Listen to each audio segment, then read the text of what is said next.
Hello class 10th वालों, कैसे हो? आई होप कि आप सभी अच्छे होंगे और आपकी बोर्ड एग्ज़ाम 2024 की तैयारी भी बढ़िया चल रही होगी। आप लोगों की डिमांड पर मुझे 2023 का सेट 1 फिर से कराना पड़ रहा है। कुछ बच्चों को 2023 का सेट नहीं मिला। अगर आप भी वही बच्चे हैं, आपको भी नहीं मिला है 2023 का जो सेट 1 है वो। और मैं आपको बता दूं, 2023 का जो सेट 1 है बहुत ही ज़्यादा इंपॉर्टेंट है। इस वीडियो में हम 2023 का सेट 1 जो है बताने वाले हैं। 2023 के जितने भी सेट हैं उन सभी को मैंने ऑलरेडी करा दिया है, ठीक है। लिंक्स आपको डिस्क्रिप्शन में मिल जाएंगी।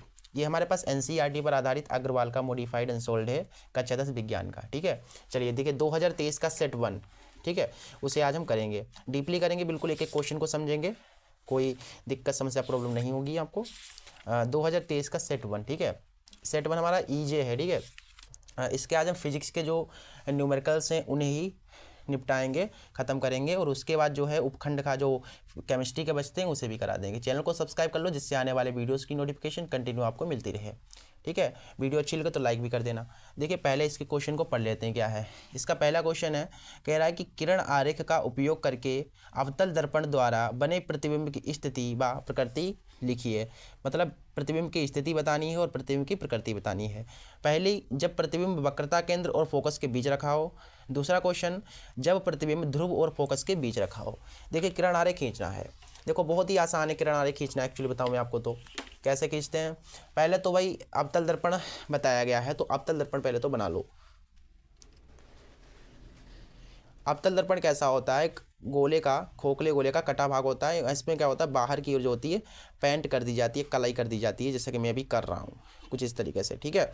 और इसका एक मुख्य अक्ष होता है, कुछ इस तरीके से होता है।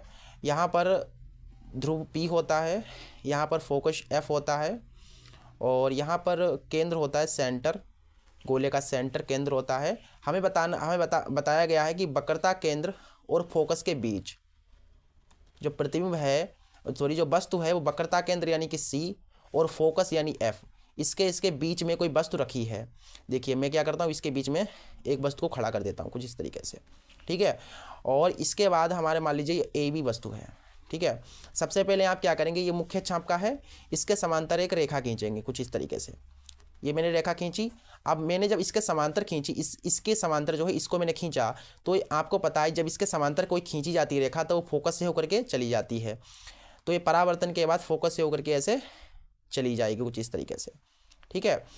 और इसके बाद हम क्या करेंगे, इस फोकस से डालेंगे, इस फोकस से, तो फोकस से डालेंगे तो समांतर हो जाएगी। जाहिर सी बात है, आप खुद समझ सकते हैं भाई। देखो जब समांतर डालेंगे तो फोकस से होकर के चली गई, अब जब फोकस से डालेंगे तो समांतर हो जाएगी, है कि नहीं। तो इस तरीके से ये जा रही है। तीर बनाना बहुत ज़रूरी है, ठीक है। देखो यहाँ पर मुझे एक बिंदु मिला, तो कहने का मतलब कुछ इस तरीके से इसको ऐड कर दो। तो देखो ये हमारी ए बी वस्तु थी, इसे मान लो ए डैश और बी डैश, आप नाम कुछ भी दे सकते हो, पी क्यू आर, जो आपकी मर्जी हो। तो इस तरीके से जो मैंने किरण आरेख खींच दिया, उसके बाद बताया गया प्रतिबिंब की स्थिति। देखो प्रतिबिंब की स्थिति कहाँ पर होगी, प्रतिबिंब हमारा क्या बना, ए डैश बी डैश। ये प्रतिबिंब कहाँ पर बना, दर्पण के आगे बना, और कैसा बना, उल्टा बना। पहले तो लिख दो स्थिति कैसी है। स्थिति ऐसी है कि भैया ये उल्टा बना है, कैसा बना, उल्टा बना, और दर्पण के कैसे बना, आगे बना। तो लिख दो प्रतिबिंब की स्थिति, प्रतिबिंब की स्थिति। प्रतिबिंब की स्थिति कैसी होगी, दर्पण के आगे, ठीक है, दर्पण के आगे, दर्पण के आगे देख सकते हैं आप बना हुआ है। और प्रकृति कैसी होगी, देखो प्रकृति इसकी होगी, ये कैसा बना, उल्टा बना, उल्टा, और वस्तु आपकी ये है, ये आपका प्रतिबिंब है। आप देख सकते हैं कि वस्तु इस वस्तु से ये बड़ा बना हुआ है, तो उल्टा बना व बड़ा बना, ठीक है। इस तरीके से ये प्रकृति लिख गई और प्रतिबिंब की स्थिति। बस इतना काम कर दीजिएगा, आपका नंबर पूरे आपको मिलेंगे, ठीक है। इसके बाद हमको बताया कि दूसरी जो कंडीशन है वो बताया गया कि जब वस्तु ध्रुव और फोकस के बीच रखी हो। तो कुछ नहीं करना है, जस्ट आपको वही अवतल दर्पण बना लेना है। सो मैं यहाँ पर फिर से एक अवतल दर्पण बना लेता हूँ, कुछ बाहर की ओर कलाई कर दो इस तरीके से, और इसका एक मुख्य अक्ष इस तरीके से बना दो। ये यहाँ पर ध्रुव P होगा, यहाँ पर फोकस होता है F, ठीक है, और यहाँ पर सेंटर C। इसमें बताया गया है कि ध्रुव ये P और फोकस F, इसके बीच में कोई वस्तु रख दो। तो कुछ इस तरीके से मैं रखता हूँ, ठीक है, ऐसे ये वस्तु मैंने रखी। तो सबसे पहले मैंने आपको बताया कि मान लो ये ए बी वस्तु है।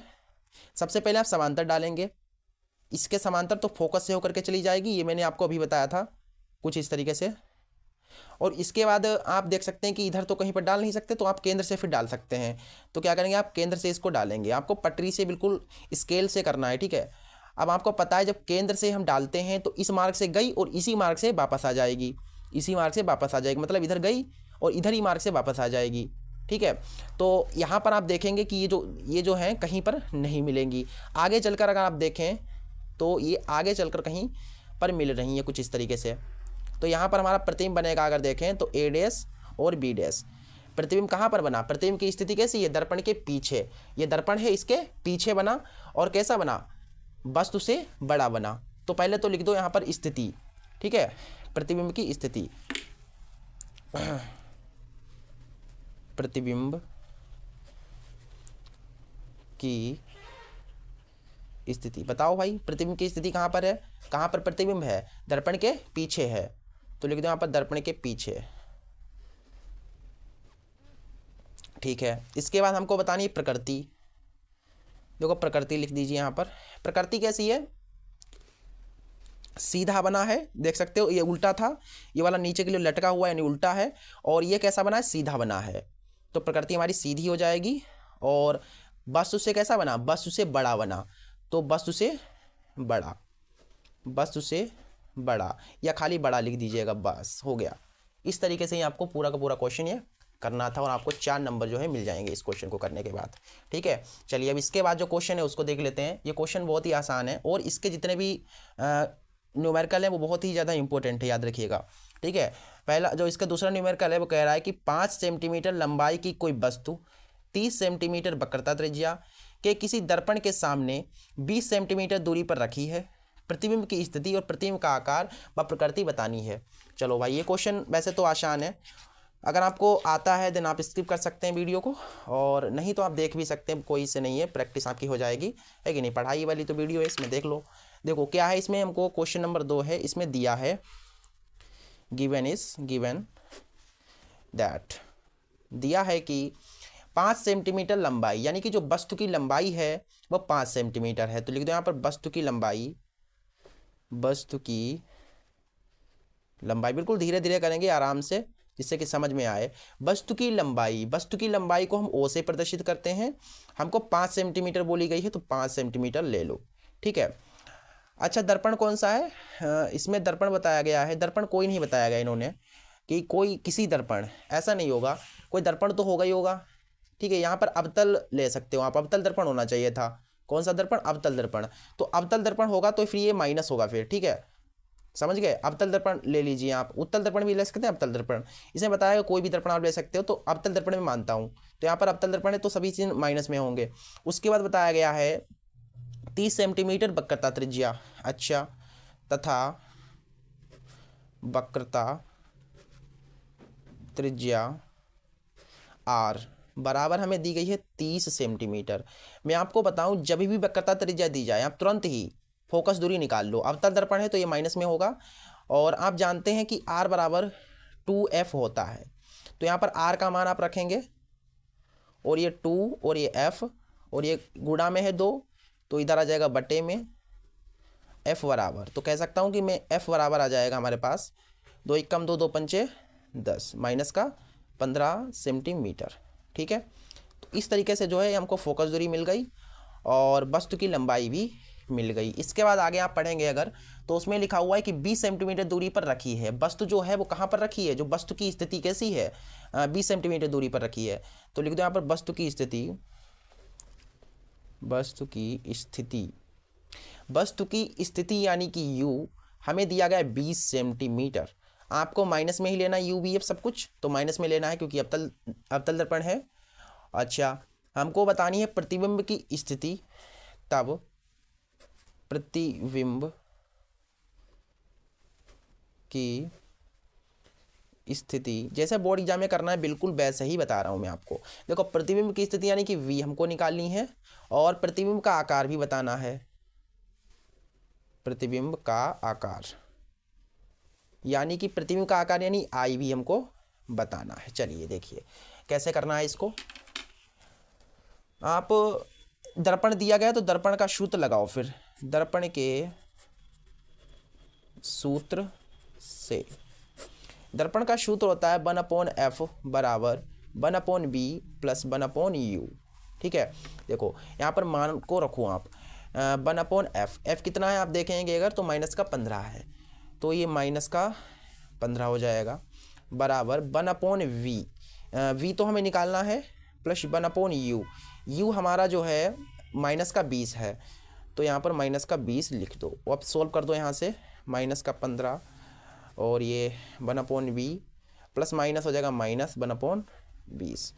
यहाँ पर देखें अगर 1/b बराबर हमारा कितना है माइनस का 1/15 है, और इसको इधर लाएंगे तो हो जाएगा प्लस में 1/b बराबर 20 एकम 20, 15 एकम 15, 15 दूना 30 यानी कि 300। तो 1/b बराबर यहाँ पर से 15 घट जाएंगे, 5 बचेंगे, हमारा नीचे है 300, 5 एकम 5, 5 छक्का 30। ठीक है, और माइनस का ज़्यादा है तो ये माइनस का ही रहेगा, b की गुणा b से होगी तो v माइनस का 60 सेंटीमीटर आ गया। ठीक है, तो प्रतिबिंब की जो स्थिति आई है वो माइनस का 60 सेंटीमीटर आई है। ठीक है, तो प्रकृति फिर कैसी हो जाएगी, अच्छा माइनस में आई है यानी कि जो दर्पण की कहाँ बनेगा, प्रतिबिंब बनेगा दर्पण के पीछे। ठीक है, और उसके बाद हमको बताना है कि प्रतिबिंब का आकार। अच्छा प्रतिबिंब का आकार ही बताना है तो इसको मैं यहीं पर करा देता हूँ। ठीक है, तो देखो प्रतिबिंब का आकार, चूंकि आप जानते हैं m बराबर क्या होता है I/O माइनस B/U, क्योंकि दर्पण है ना, दर्पण है तो माइनस लेना पड़ेगा। अगर यहाँ पर लेंस बोलता तो यहाँ पर माइनस नहीं लेते, बाकी फार्मूला तो वही रहता है, सिर्फ माइनस में हो जाता है। यहाँ पर दर्पण है तभी इसलिए मैं माइनस b ले रहा हूँ। ठीक है, अगर लेंस होता तो मैं क्या करता हूँ प्लस का b लेता। ठीक है, हमको तो m से कोई मतलब ही नहीं है, हमें b पता है, u पता है, o पता है, i मिल जाएगी। देखो i हमें निकालनी है, o हमें आप देखेंगे अगर ध्यान से तो 5 दिया गया है। कितना दिया गया है, 5 सेंटीमीटर लंबाई की वस्तु, तो माइनस का 5 लिख दो। माइनस का b, देखो b हमने कितना निकाला 60, माइनस का 60 बटा u हमारा जो है माइनस का कितना है 20 है। ठीक है, और ये माइनस है, माइनस रहने दो, अभी इसको काट सकते हो वैसे तो काट दो, तो I/5 और ये माइनस माइनस प्लस हो जाएगा, और इसे 0 से 0 काटोगे 2 3 6 यानी कि 3 आएगा, 3 के बटे में कुछ नहीं तो 1 गुणा कराएंगे तो I बराबर आ जाएगा 5 3 15 सेंटीमीटर। ठीक है, तो इस तरीके से जो है ये हमारी क्या आई है, प्रतिबिंब का आकार आया है। अतः प्रतिबिंब का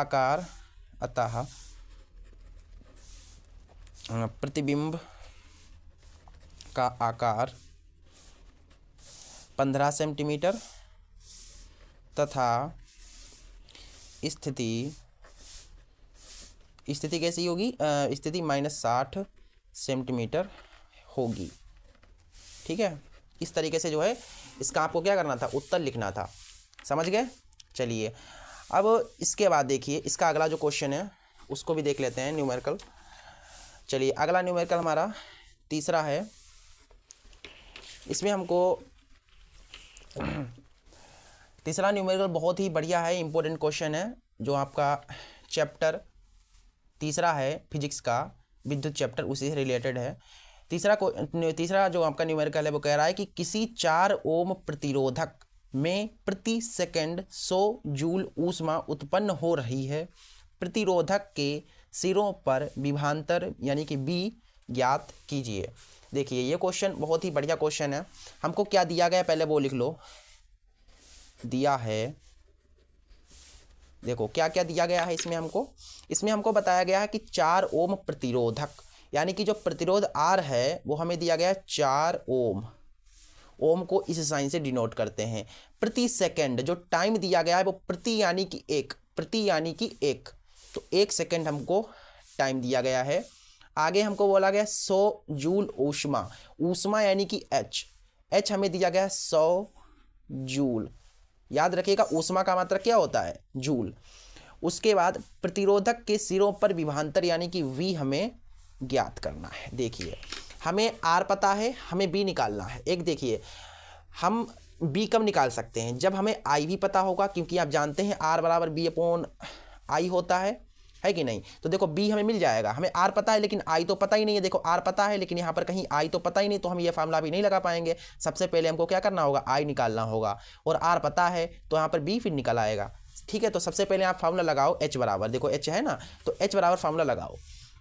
आप जानते हैं कि एच बराबर होता है आई स्क्वायर आर टी, यही फार्मूला होता है। तो देखो एच कितना हमको दिया गया है, ये दिया गया है 100, आई स्क्वायर, आई तो हमको निकालना ही है, ठीक है, आर हमारा कितना है 4 है, और टाइम हमारा 1 है।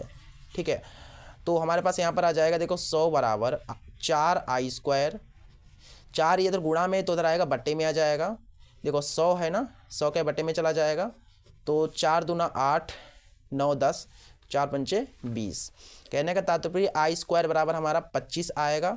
आई का स्क्वायर हटालेंगे जब तो रूट लग जाएगा, आप जानते हैं। ठीक है, तो आई बराबर हमारा आ जाएगा 25 का वर्गमूल 5, ठीक है, एम्पियर।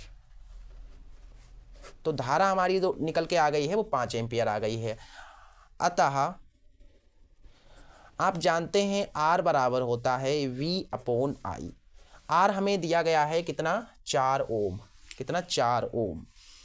बी हमें एक्चुअली निकालना है, यानी कि सिरों के मध्य विभवांतर बी हमको निकालना है, बटा आई हमारा 5 है।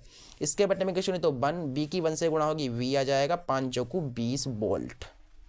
तो जो विभवांतर आया है हमारा कितना आया है, 20 वोल्ट आया है। अतः सिरों के मध्य विभवांतर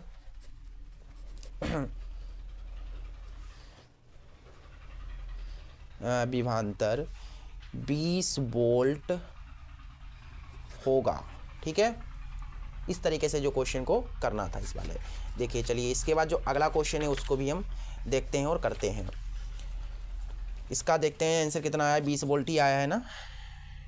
इसका कहाँ है, 20 वोल्ट, हाँ 20 वोल्ट ही आया है। ठीक है, चलिए अगला जो क्वेश्चन है चौथा उसको देख लेते हैं। बहुत इंपॉर्टेंट क्वेश्चन है और आपके डेली लाइफ में इस क्वेश्चन से रिलेटेड क्वेश्चन पूछे जाते हैं। देखो क्या है, चौथा क्वेश्चन कह रहा है कि एक घर में, सपोज कीजिए वो घर आपका है, एक घर में 100 वाट के 15 विद्युत लैंप प्रतिदिन 6 घंटे जलते हैं। आपके घर में लैंप हैं, ठीक है, 15 विद्युत लैंप हैं। लैंप कितने हैं, 15 हैं। वो प्रतिदिन 6 घंटे जलते हैं और एक लैंप जो है वो 100 वाट का है। ठीक है, उसके साथ साथ 300 वाट का एक रेफ्रिजरेटर भी 10 घंटे प्रतिदिन कार्य करता है। आपके घर में एक रेफ्रिजरेटर है, वो 300 वाट का है और वो हर रोज़ 10 घंटे कार्य करता है।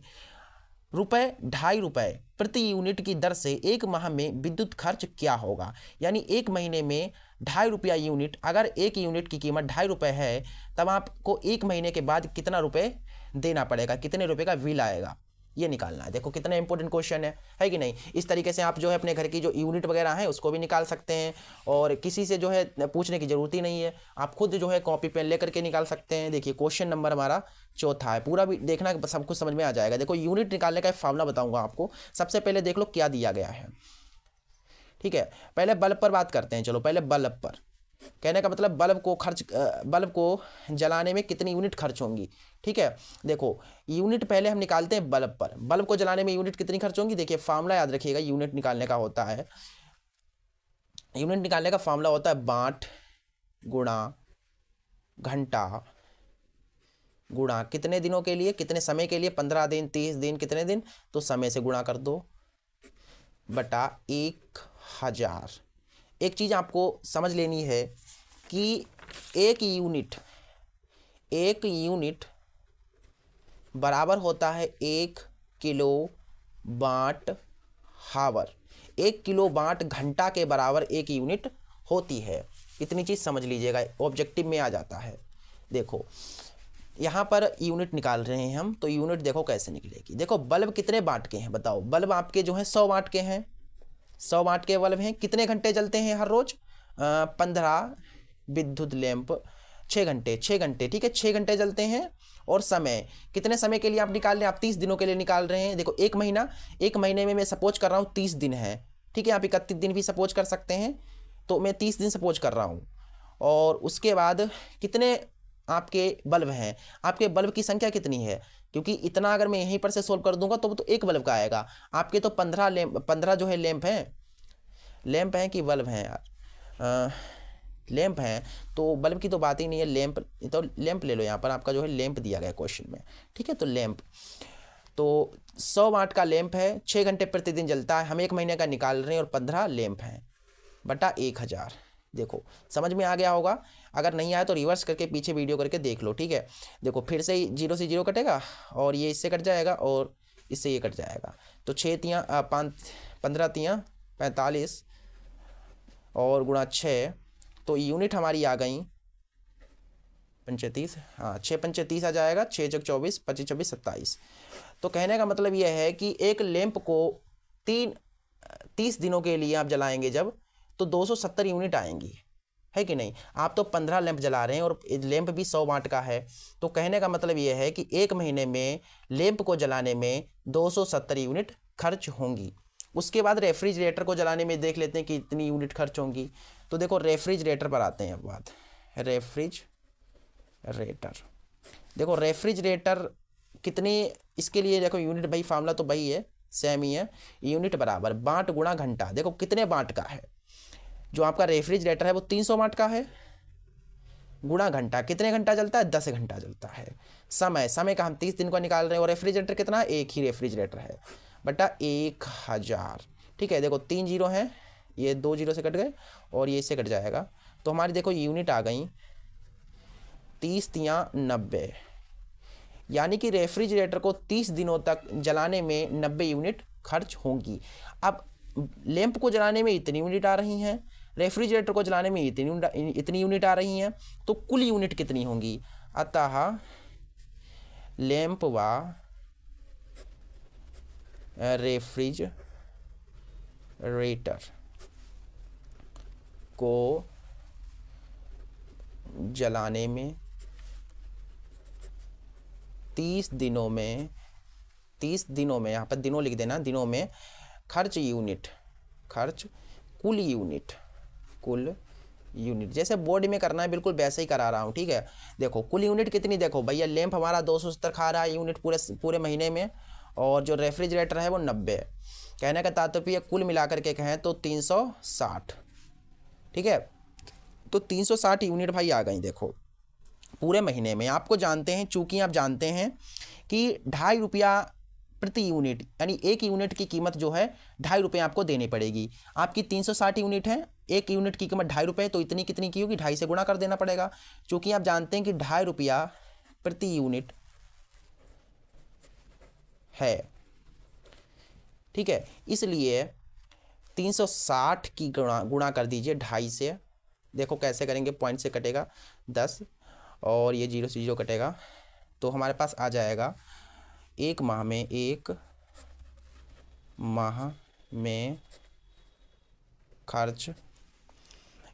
में खर्च विद्युत बराबर 25 25 25 दूना 50 25 75, यहाँ पर गुणा करा दीजिए। यहाँ पर देखिए 36 की 25 से, 5 छक्का 30, 5 तिया 15, 16 17 18 और 2 छंग 12, 2 तिया 6 7, 0 10 900। कहने का मतलब हमारे पास 900 रुपये आपको देने पड़ेंगे। 900 रुपये का जो है भुगतान आपको करना पड़ेगा, समझ गए। इस तरीके से इस क्वेश्चन को करना था। बहुत ही बढ़िया क्वेश्चन था, ठीक है, बहुत ही लाजवाब क्वेश्चन था। और देखिए यहाँ पर आपको एक कन्फ्यूजन हो सकता है, देखिए हमारा कितना रुपये आए हैं, 900 रुपये आए हैं, ठीक है। और इसमें क्या है, यहाँ पर दिया गया है 999 रुपये, कितने 999 रुपये, आपको दिख रहा होगा शायद 999, हमारा 900 आ रहा है, इनका 999। तो एक काम ये कर सकते हैं, इन्होंने हो सकता है कि 31 दिन लिए हों, कितने 31 दिन लिए हों, हमने क्या किया है, हमने 30 दिनों का निकाला है, हो सकता है इन्होंने 31 दिनों का निकाला हो, इसलिए थोड़े ज़्यादा रुपये आ सकते हैं, समझ गए। अगर आप 28 दिनों का निकालेंगे तो और भी बिल कम आएगा, है कि नहीं, मैंने तो 30 माने थे। चलिए इसके बाद देख लेते क्वेश्चन कौन सा है। अगला क्वेश्चन है कि फ्लेमिंग के बाएं हाथ का नियम लिखिए। देखिए फ्लेमिंग के बाएं हाथ का नियम, फ्लेमिंग दाएं हाथ का नियम, ओम का नियम, स्नेल का नियम, और भी बहुत सारे नियम, परावर्तन के नियम, अपवर्तन के नियम, ठीक है, पेंज का नियम, बहुत सारे नियम जो मैंने फिजिक्स के हैं उन सभी को बताया है, एक ही वीडियो में बताया है सारे के सारे नियमों को, ठीक है, जितने भी फिजिक्स के नियम हैं इंपॉर्टेंट, और बोर्ड एग्जाम में हर बार नियम पूछे जाते हैं 2 नंबर में। तो लिंक आपको डिस्क्रिप्शन में मिल जाएगी, आप याद कर सकते हैं, और उसकी PDF भी आपको दी गई है, ठीक है, लिंक आपको डिस्क्रिप्शन में मिलेगी, वहाँ पर चेक कीजिए। देखिए इसके आगे जो न्यूमेरिकल कह रहा है वो कह रहा है कि एक 0.2 मीटर लंबे तार में 2 एम्पीयर की धारा प्रवाहित हो रही है। एक तार है जिसकी लंबाई 0.2 मीटर है, उसमें धारा बह रही है 2 एम्पीयर। तार को 0.5 न्यूटन प्रति एम्पीयर से मीटर के एक समान चुंबकीय क्षेत्र हमें 0.5 दिया गया है की दिशा से 45 डिग्री के कोण पर रखा जाता है। तार पर कितना बल कार्य करेगा, कितना बल, यानी बल हमको निकालना है, यानी फोर्स कहते हैं ना, बल, फोर्स। ठीक है, तो फोर्स हमें निकालना है, यानी एफ निकालना है। देखो क्वेश्चन बहुत ही आसान क्वेश्चन है। देखो सबसे आसान क्वेश्चन ये है। चौथा क्वेश्चन, ये आपकी जो चुंबकीय क्षेत्र वाला चैप्टर है ना, उसी से रिलेटेड है, उसी का जो है फ्लेमिंग के बाएं हाथ का नियम तो मैं नहीं लिखवाऊंगा, आप देख लीजिएगा वीडियो, उसमें सब कुछ मिल जाएगा आपको। यहाँ पर मैं सिर्फ और सिर्फ न्यूमेरिकल ही करा रहा हूँ। देखो सॉल्यूशन, पहले तो लिखो दिया क्या है हमको। देखो इसमें हमको दिया गया है 0.2 मीटर लंबा तार, यानी कि तार की लंबाई। देखो मैं जैसे कर रहा हूँ बोर्ड एग्जाम में बिल्कुल वैसे ही करना है, तभी आपको नंबर मिलेंगे। हिंदी थोड़ी बहुत लिखनी पड़ती है कि नहीं, आप थोड़ी ना समझ रहे हैं, आप तो एग्जामिनर को थोड़ा समझा रहे हैं, इसलिए आपको हिंदी में लिख करके समझाना पड़ता है ना। तो तार की लंबाई यानी एल है कि नहीं, एल तार की लंबाई होती है, हमको दी गई है 0.2 मीटर। ठीक है, आगे तथा धारा भी हमको दी गई है, तार में प्रवाहित धारा यानी आई हमको दी गई है 2 एम्पियर। एम्पी लिख दीजिए, एम्पियर हो जाता है। और उसके बाद हमको चुंबकीय क्षेत्र भी दिया गया है, तथा चुंबकीय क्षेत्र मैंने बोर्ड एग्जाम में बिल्कुल जैसे मैं पढ़ा रहा हूँ वैसे ही लिखा था, और मेरे 85 प्लस जो है मार्क्स आए थे 12th में, और 10th में हमारे आए थे 89.6%। ठीक है, मैंने बढ़िया तरीके से लिखा, आपको भी बढ़िया तरीके से कॉपी लिखनी है। और फर्स्ट की भी, और मैं आपको बता दूं कि हिंट देना चाहता हूं। देखो जब आप कॉपी लिखना तो शुरुआत के कुछ पेजों को अच्छे तरीके से लिखना है, बिल्कुल बढ़िया सी राइटिंग, सुंदर सी राइटिंग लिखना है। ठीक है, 4-5 पेज शुरुआत के बढ़िया लिखना, क्योंकि first impression is the last impression. आप जानते हैं ना, पहले ही इंप्रेस हो जाएगा, बाद में चेक करता जाएगा कि अगर राइटिंग यार बहुत बढ़िया है, और इसके राइटिंग के नंबर नहीं काटेंगे। समझे कि नहीं समझे। आगे देखिए, चुंबकीय क्या दिया गया, चुंबकीय क्षेत्र। हाँ, चुंबकीय क्षेत्र यानी कि V हमको दिया गया है 0.5 न्यूटन प्रति एम्पियर मीटर, ये लिख दीजिएगा। ठीक है, और उसके बाद हमको बताया गया है कि कोण जो थीटा यानी कि जो कोण है, कोण यानी थीटा जो दिया गया वो 45 डिग्री दिया गया है। तब लगने वाला बल, ठीक है, यानी कि बल हमको निकालना है, बल यानी एफ हमको ज्ञात करना है। देखो बहुत ही आसान सा सवाल है, और ये चुटकियों में हो जाएगा भी। देखिए कितना आसान है। देखिए आप एक फार्मूला जानते हैं, आप जानते हैं कि F बराबर होता है V into I into L into sine theta. जानते कि नहीं जानते बताओ, पता है ना आपको, मैंने बताया था। देखो F हमको निकालना है, V, अच्छा V कितना है हमारा, V हमारा है 0.5। ठीक है, आई कितना है, आई हमारा 2 है, एल हमारा 0.2 है, ऊपर देखिए, और साइन थीटा हमारा 45 है। ठीक है, देखो एफ आ जाएगा हमारे पास, इसका पॉइंट काटेंगे 10 बढ़ेगा, तो 2 पंचे 10 हो जाएंगे, और ये 0.5 कम 5 यानी कि 0.1 गुणा 2 साइन 45। एफ बराबर देखो कितना है, 0.1 गुणा 2 गुणा साइन 45 का मान होता है 1/√2।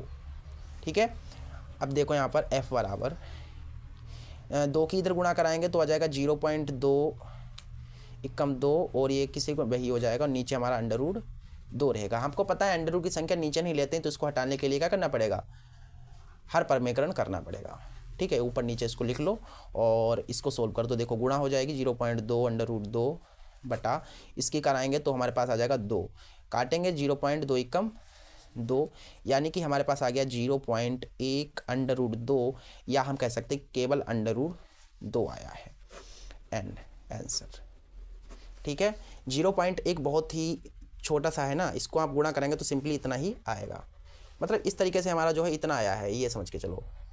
ठीक है, अतः क्या पूछा गया था, तार पर लगने वाला बल, तार पर लगने वाला 1 बराबर √2n। ठीक है, इस तरीके से आप इसको भी लिख सकते थे। समझ गए क्वेश्चन? चलिए देखिए, अब इसके बाद क्या है, इसके बाद आता है उपखंड खा, मतलब केमिस्ट्री के आते हैं क्वेश्चंस। इसमें क्या होता है, संरचना सूत्र लिखना आता है आपको, पीएच मान निकालने के लिए आता है, और कुछ रिएक्शंस दिए होती हैं उनको संतुलित करना होता है। और वो जो देखिए आप यहाँ पर देखेंगे तो कुछ खाली यहाँ पर रिक्त स्थान दिए जाते हैं और आपको कहा जाता है कि इसको पहले तो पूर्ण करो, उसके बाद संतुलित करो। और टिप्पणी लिखने के लिए भी आती हैं और वगैरह वगैरह जो यहाँ पर क्वेश्चन वगैरह आते हैं। ठीक है, तो वो आप कर लीजिएगा। अगर आपको संरचना सूत्र नहीं आता निकालना, पीएच मान निकालना नहीं आता है, और आपको रिएक्शन संतुलित करना और रिएक्शन को पूर्ण करना नहीं आता, तो आप कमेंट में बताइए, मैं आपकी प्रॉब्लम को सोल्व 100% कर दूंगा और आपको बिल्कुल पक्का समझ में आ जाएगा। ठीक है, अगले वाले हम सेट में ये बताएंगे। ठीक है, संरचना सूत्र, पीएच मान निकालना, IUPAC नामकरण, ये सारा का सारा हम बताएंगे। ठीक है, तो चैनल को सब्सक्राइब कर लो जिससे कि आपको नोटिफिकेशन वीडियो की मिल जाए। ठीक है, तब तक